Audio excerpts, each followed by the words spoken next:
the last video, I explained why troubleshooting takes so long, why it's usually not the PLC.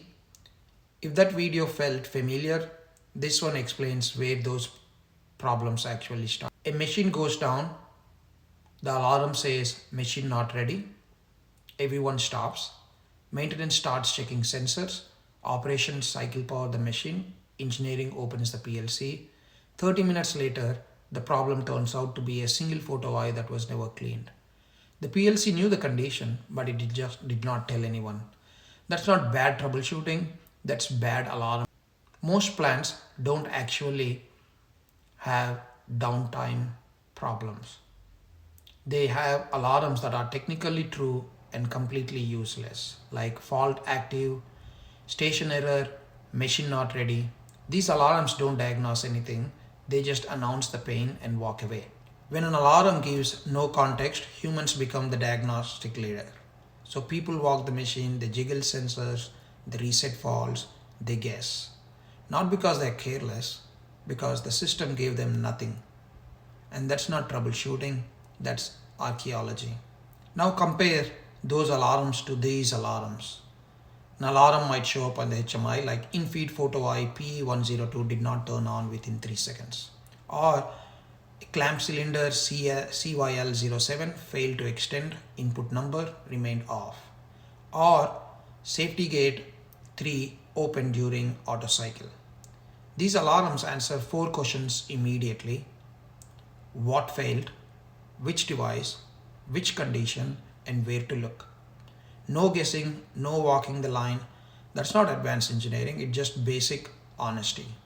The best systems go one step further.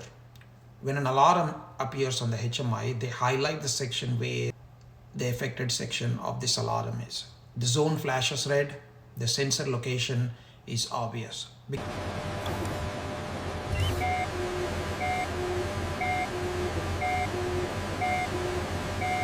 Because here's the truth, people don't read alarms, they move towards the alarm. If I can bring a technician within 10 feet of a problem, they'll definitely solve it. If alarm doesn't point you somewhere, it failed its only job. Here is the rule most systems violate. An alarm should reduce thinking and should not require you to think more. If an alarm forces somebody to interpret what it means, which device it could be, or where they should probably look, that alarm already failed. The PLC knew the exact condition, it just stayed quiet. And this is where things get worse more. Bad alarms don't just slow troubleshooting, they create hero engineers. They create this tribal knowledge, they create workarounds and bypasses. Once alarms lose their trust, people stop believing the system. And when people stop believing the system, they start working around it. That's when downtime becomes permanent background noise.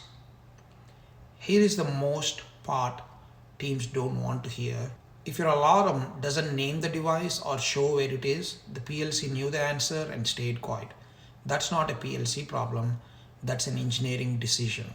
If your plant struggles with downtime, don't start by asking maintenance to troubleshoot faster. Start by asking the harder question. Do our alarms actually explain anything? Because systems that explain themselves recover faster, without smarter people, without better tools, just better decisions.